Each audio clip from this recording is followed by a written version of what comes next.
Rakyat memilih kembali bersama saya Yudi Handoyo. Hari demokrasi yang sudah tiba, seluruh masyarakat menggunakan hak pilihnya hari ini. Dan setelah melewati proses demokrasi yang panjang dan sejumlah isu kecurangan yang mewarnai perjalanannya, hari ini menjadi penentu pemirsa.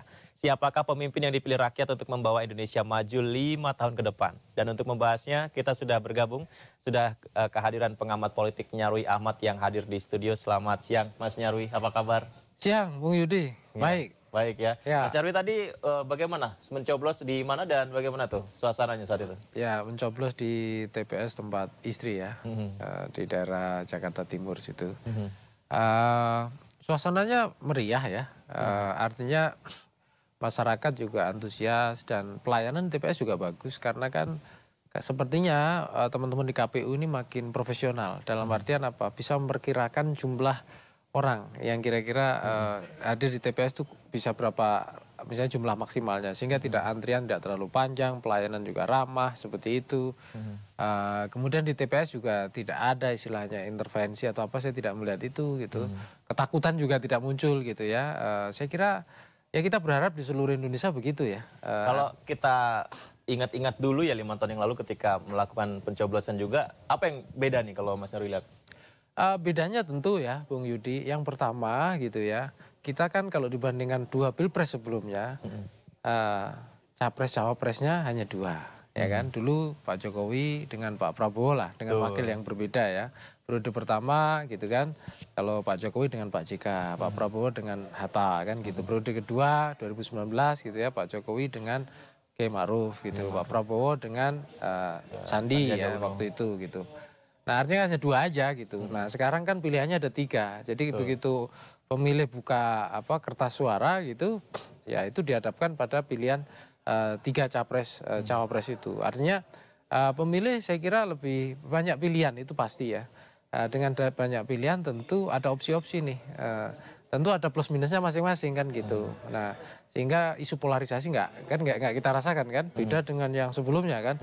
Polarisasi luar biasa kan, intens gitu, isu-isu macam-macam terkait perbedaan antara 2 kubu itu sangat menonjol. Tapi sisi lain juga mungkin ini juga saya lihat ada antusiasme yang meningkat ya, yang tumbuh juga ya, untuk mereka yang pengen memaksimalkan partisipasinya. Jadi kalau kita lihat kan pilpres kali ini gitu, itu kan dihadapkan pada berbagai isu-isu besar juga ya. Ada yang misalnya katakanlah ya kelompok-kelompok yang dianggap sebagai senang dengan kelanjutan gitu, 02 misalnya. Tapi kan juga muncul narasi-narasi yang luar biasa kritis ya, termasuk gelombang petisi, protes dan seterusnya. Yang itu kemudian menjadikan 02 sebagai sasaran kan gitu. Entah dia dianggap lebih dekat ke 01 atau 03 ya, atau bahkan ada yang bilang 04 misalnya begitu. Tapi apapun itu dinamika pilpres itu kemudian muncul di tengah narasi-narasi yang banyak pilihan seperti itu gitu. Nah di lain itu juga saya lihat kalau dalam konteks pileg saya kira ada hampir mirip lah ya. Pileg setiap pemilih hari ini dihadapkan pada jumlah partai juga yang cukup besar, yang itu mirip lah dengan 2019. Dan juga situasi di mana kadangkala dugaan saya tidak semua pemilih itu familiar juga dengan nama-nama caleg. Nama-nama caleg karena banyak juga. Betul. Ya, baik. Tadi saja saya juga nanya itu banyak juga yang kemudian ini bingung mau milih siapa gitu ya. Padahal saya lihat juga baliho spanduk itu udah banyak juga, tapi mungkin interaksinya kurang maksimal. Sebelum ke situ Mas Nyarwi, kita akan lihat dulu nih di TPS Menteng apakah juga ada sedikit kebingungan dari warga di sana atau seperti apa. Dan kita akan lihat bagaimana di TPS Menteng bersama Irfan Hardiansyah di Sleman. Oh, Putu Bagus maksud kami, dengan Putu Bagus di TPS Menteng Jakarta. Putu Bagus, seperti apa setelah warga mencoblos di sana? Silakan laporannya. Ada pula Valencia Herlianesa Tanusudibio dan ada pula Valencia Tanusudibio. Di antaranya memang mereka terdaftar dalam dapil atau maksud kami dalam TPS 13 di Menteng ini, dan sementara itu yang saat ini sedang mencoblos yakni ada Valencia Tanusudibio dan juga Kevin Sanjaya. Sementara itu yang dapat kami sampaikan, Pram dan juga Prisa, Putu, kalau kita lihat ya di belakang Anda ini kan sebenarnya masih ada beberapa orang. Apakah ini, dan sementara kan sudah tutup sebenarnya waktu pencoblosan. Apakah karena mereka memang sudah masuk dalam antrian sejak tadi atau seperti apa sehingga memang ya harus diselesaikan? Atau bahkan TPS masih membuka untuk pendaftaran atau pencoblosan?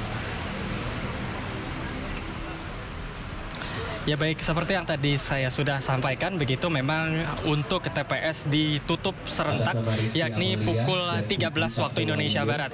Namun karena antrian yang cukup membeludak, yakni yang sudah terjadi sejak pagi tadi, maka dari itu sisa dari antrian yang masih menunggu ingin mengeluarkan hak suaranya, yakni masih menunggu di TPS 13 ini. Sementara itu yang perlu kami sampaikan, memang TPS ini sudah tidak kembali dibuka atau sudah ditutup, artinya jika ada yang datang atau yang baru datang tidak diterima untuk bisa mengeluarkan hak suaranya. Namun jika yang sudah datang atau mengantri sekiranya pukul 11 atau pukul 12 yang masih menunggu untuk masuk ke dalam bilik suara, masih diizinkan untuk menunggu di sekitar tempat pemungutan suara untuk akhirnya nanti dipanggil ke dalam bilik suara untuk dapat memilih atau menggunakan hak suaranya di pesta demokrasi 5 tahunan ini. Sementara itu kami kembalikan ke Anda, Pram dan juga Prisha.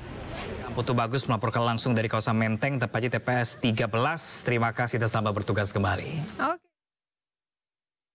Ya, kalau kita garis bawahi ya Mas ya, yang disampaikan rekan Putu Bagus di Menteng, sampai jam 1 masyarakat yang mengantri dari pagi tetap rela untuk menunggu di sana, untuk menggunakan hak pilih hak suaranya. Tanda apa ini Mas? Ya artinya ada antusiasme jelas gitu ya. Dan bisa jadi kan ritme kalau kita lihat ya di beberapa TPS juga sama polanya. Orang ketika mencoblos itu kan kadang-kala waktunya beda-beda. Ada yang milih pagi, ada yang milih agak siangan dikit gitu, ada yang nanti menjelang penutupan gitu. Nah seringkali kan saya lihat juga itu dikaitkan dengan waktu ya. Yang salah satu ya dalam hal pemilu ini partisipasi itu kan kadang-kala bukan semata-mata ideologis ya. Makanya muncul istilah golput itu ya. Golput itu kan banyak sekali. Saya pernah beberapa kali ya menulis di artikel juga. Golput itu kan range-nya orang tidak menggunakan hak pilihnya itu kan karena banyak faktor. Betul. Dari yang ideologis karena misalnya dia tidak ada satupun yang dia suka gitu. Atau bahkan tidak percaya parpol, tidak percaya capres-capres sehingga akhirnya milih golput gitu ya sengaja. Satunya, ya. Tapi juga ada yang golput itu juga alasan kalau zaman dulu itu administratif. Dia tidak terikot atau tidak teknis administratif. Tapi yang ini itu kan sudah terakhir-terakhir pemilu kan sudah membaik. Ada memudahkan pelayanan ya dari KPU, perpindahan juga, pencatatan bahkan gitu ya. Bahkan syarat dasar yang digunakan bisa cukup dengan KTP yang kan dengan adanya KTP elektronik ya itu kan memudahkan juga. Kalau zaman dulu kan enggak ya. Betul, KTP masih banyak misalnya begitu. Nah, ini saya kira ada kemajuan. Nah, seringkali yang di luar itu kan ada variabel lain, yaitu katakanlah golput alasan pragmatis. Pragmatis itu macam-macam. Bisa karena mungkin anak muda malas bangun gitu. Macam-macam. Ya gitu ya. Terus bisa juga saya ini ada pekerjaan lain gitu. Mungkin karena kebutuhan, situasi dan lain-lain. Atau mungkin juga pragmatis itu juga karena ini. Tapi saya kira masyarakat sekarang itu awareness ya, kesadaran ya, menggunakan hak suaranya itu makin hari makin bagus. Sehingga apalagi misalnya para politisi ini juga makin intens dan makin canggih dalam melakukan komunikasi politik dan kampanye politik. Sehingga saya kira ini memicu engagement kalau dalam literatur namanya political engagement.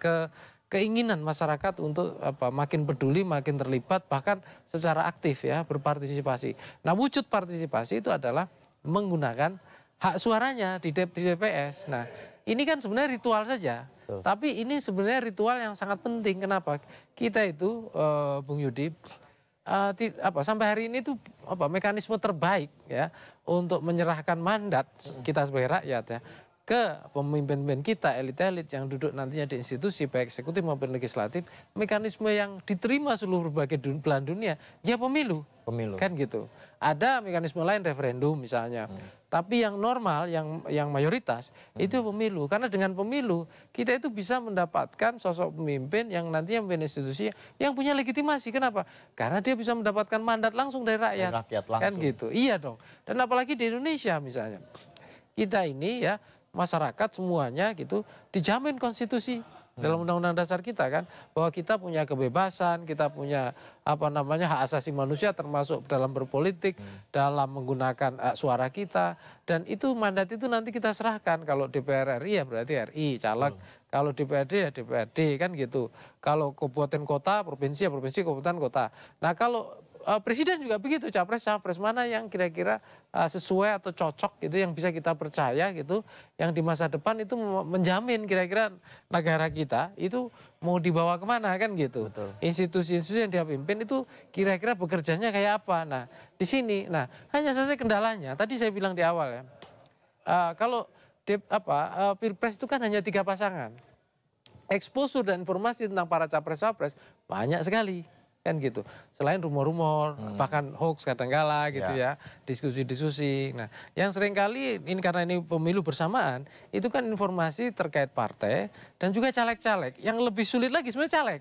Teman-teman caleg ini kan begitu susah, luar biasa. Meskipun balihonya ada di mana-mana. Iya, bahkan coba kita lihat di setiap TPS pemilu hari ini, itu kan dipasang tuh nama-nama caleg, ada partai caleg. Saya tadi juga sempat lihat, orang aja masih bingung, ini siapa gitu ya. Ini sebenarnya yang harus dipilih yang mana gitu ya. Masih pertanyaan itu menjelang di tempat dia di TPS. Makanya kalau kita membuat survei itu seringkali kan selalu kita tanya, Mas, orang menentukan pilihan itu kapan? Ya, apakah bahkan sebelum kampanye itu mereka rata-rata pemilih yang sangat loyal dan kalau ideologis. mayoritas itu sebelum dia mencoblos, apakah sudah ada selain capres ya? Apakah sudah ada pilihan tuh sebenarnya untuk caleg-caleg itu? Yang jelas yang mereka sudah punya pilihan bahkan sebelum kampanye itu persentase rata-rata kecil, Mas. Saya kan ada beberapa data survei di kabupaten ataupun dapil. Itu nggak lebih dari 15% rata-rata ya.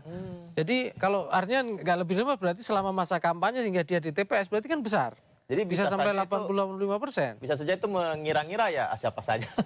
Ya kalau nggak tahu dan nggak kenal bagaimana? Atau dia tahu tapi dihadapkan pada berbagai pertimbangan. Lah kalau cuma capres kan pilihannya cuma 3, Mas. Betul. Artinya dia menimbang di antara 3 ini. Bayangkan kalau itu partai. Tambah lagi kan sekitar berapa belas itu. Bayangkan lagi tiap partai ada caleg. Ya kan setiap caleg rata-rata itu bisa 6, 8. Misalnya dapil RI ya. Dapil kabupaten kota mungkin 5, 6 atau berapa. Betul. Kebayang nggak? Dikalikan. Kemudian bayangkan ya, kita harus berempati ke pemilih. Bagaimana informasi itu kemudian diproses di benak pemilih. Kemudian dia harus mikir, mana yang harus saya pilih. Bayangkan, itu kan seperti kita dihadapkan pada misalnya soal ujian ya. Jawab ya benar, tidak, dan seterusnya. Itu aja masih mikir kan. Itu dua ya dan tidak ya? Ya tidak, nah ini banyak banget kan gitu. Tantangan sebagai pemilih. Betul, nah jadi ini yang kemudian kadangkala teman-teman partai, ya teman-teman caleg itu kan pertanyaannya kan apa yang membuat pemilih itu yakin dan untuk bisa memilih dia. Nah ini yang seringkali, apa yang mudah diingat oleh pemilih kan gitu. Apa yang bisa melekat di benak pemilih. Nah ini kan kemudian muncul impresi. Kalau dalam teori komunikasi kan juga ada itu impresi. Ya, apa yang kemudian paling mengena ya, paling diingat seperti itu oleh pemilih. Nah makanya itu kenapa orang kan mungkin bertanya, kenapa nggak milih caleg-caleg saja? Artinya pemilu itu misalnya untuk pileg itu hanya sekedar caleg saja. Karena bayangkan kalau pemilu itu isinya daftar caleg, betapa susahnya pemilih harus memproses informasi satu-satu kan gitu. Atau katakanlah kalau di era sekarang orang kita bisa aja menggoogling ya. Tapi menggoogling satu-satu itu kan juga lumayan kan gitu.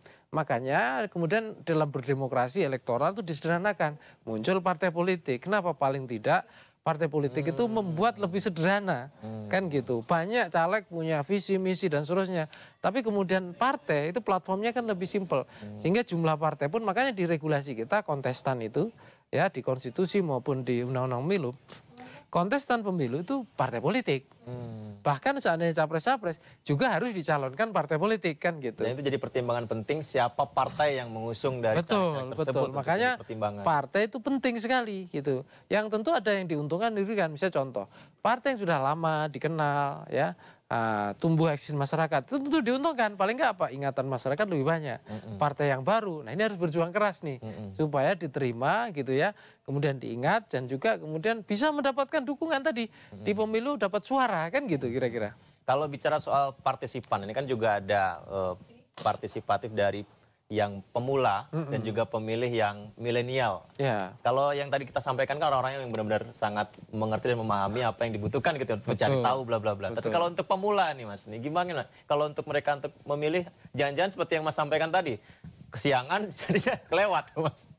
Itu yang tidak kita harapkan. Ya, artinya semuanya bisa menggunakan hak pilihnya secara baik. Cukup tinggi ya Mas ya kalau persentase. Ya, kita selama ini dihadapkan pada fakta ya bahwa untuk khusus ya untuk Pilpres memang angka golput lebih rendah dibandingkan Pileg. Itu rata-rata antusiasme untuk nyoblos di Pilpres itu lebih tinggi dibandingkan pileg. Tetapi tetap saja dari waktu ke waktu, walaupun dibandingkan pemilu-pemilu sebelumnya Mas, kita itu turun. Terakhir itu bahkan pernah kan kita di atas 25% itu pernah untuk pilpres maupun pileg.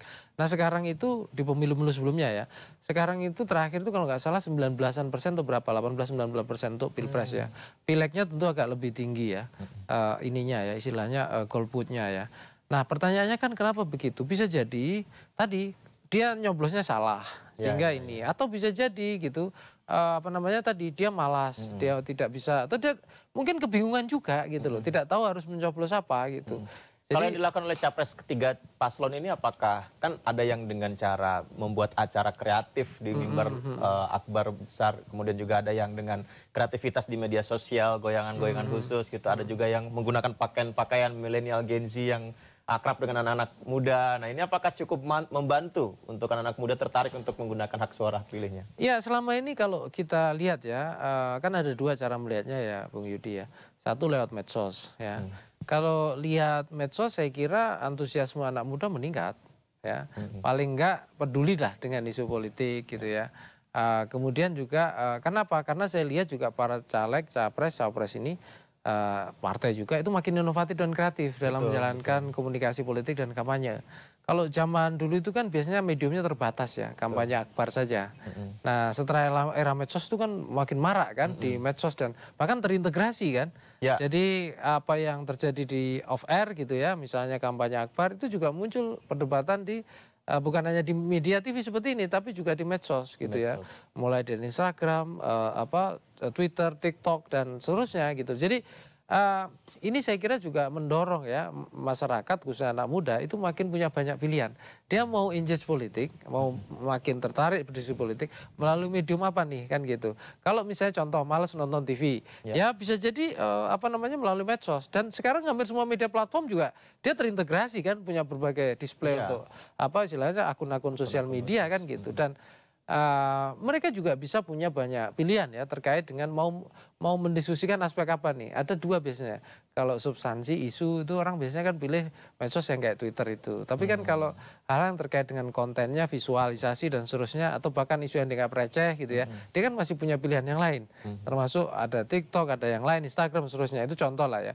Nah sekarang itu sebenarnya menurut saya ya dengan masifnya platform sosial media, dengan meningkatnya akses terhadap internet, sosial media, dengan meningkatnya juga ya ketertarikan dan interaksi masyarakat melalui platform digital, itu sebenarnya nggak ada alasan untuk tidak bisa para partai, pemimpin partai atau caleg bersentuhan dengan pemilih. Kenapa? Karena ruang-ruang untuk berinteraksi dengan pemilih itu makin terbuka dan makin banyak gitu loh. Artinya tidak bisa secara langsung, ada alternatif lain, ya kan? Dengan berbagai platform digital itu. Makanya kan saya kan mengajar komunikasi ya, termasuk komunikasi politik. Itu kan ada yang mengatakan begini Bung Yudi. Kalau di era 20 tahun lalu ketika sosial media belum lahir, orang itu ada yang mengatakan kita itu living with media, hidup dengan media. Hidup dengan media. Ya, media itu artinya di luar diri kita ya. Kayak era televisi itu hidup dengan media.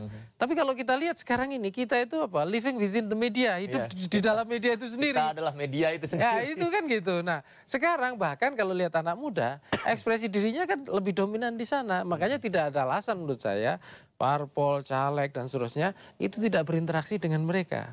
Bahkan ada banyak kesempatan untuk bisa bersentuhan berinteraksi dengan pemilih-pemilih muda ini kan gitu.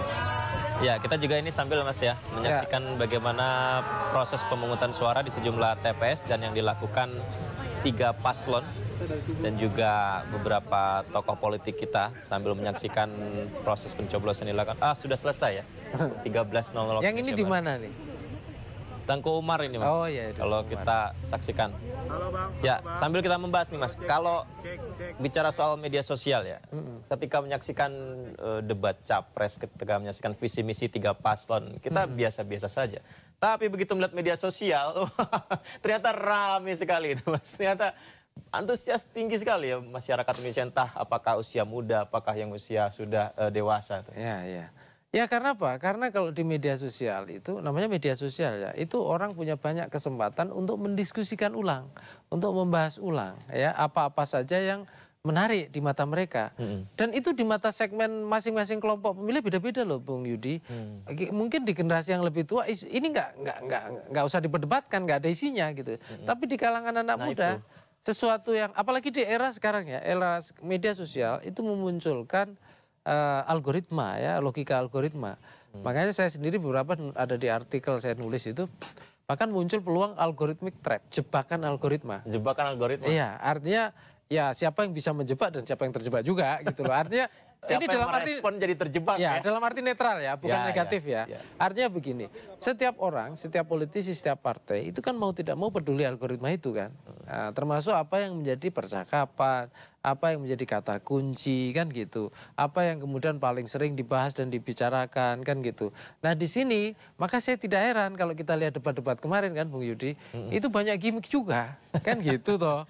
Nah, gimmick-gimmick ini yang saya kira itu akan menjadi sirkular perbincangan itu. Dan ada positifnya juga. Kenapa? Bayangkan kalau debat tuh nggak ada orang yang tertarik dan tidak mau membicarakan ulang. Ya kan artinya debatnya nggak berhasil dong. Debat itu kan ukurannya pertama paling nggak dapat perhatian, keberhasilan pertama. Perhatian kedua ya, kemudian diperbincangkan. Ya, itu tahap kedua. Tahap ketiga dari perbincangan itu mengarah kemana kan gitu. Betul. Impresinya apakah misalnya pasangan 01, 02 atau 03 kan gitu. Tahap keempat lagi, tahap ketiga berikutnya lagi. Kalau misalnya bahkan muncul perdebatan diskusi antar kelompok yang kemudian kenapa harus 1, kenapa harus 2, kenapa harus 3. Nah ini lebih cerdas lagi kalau ini kan gitu.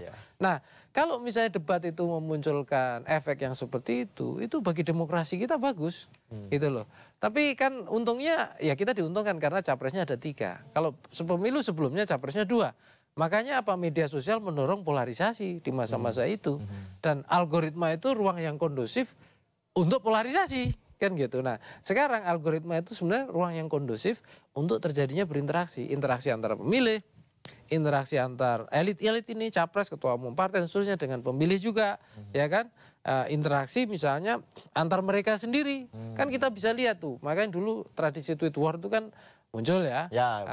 Antar elit, antar ini. Nah sekarang tidak hanya antar elit ya. Antar pemilih juga gitu. Yang kita khawatirkan kalau dulu ya itu kan antar buzzer ya. Kalau dulu ya. Tapi sekarang kan kita rasakan buzzer-buzzer ini nggak terlalu sekarang dominan. Kayaknya lebih banyak ya. Lebih banyak personal yang waduh, ini teman saya ya, di media sosial. Itu, gitu. Baik, kalau kita bicara soal debat capres pada saat itu yang kemarin kita saksikan kan panas ya, agak panas, menarik. Yang tadi Mas bilang ada gimmick juga jadi perbincangan.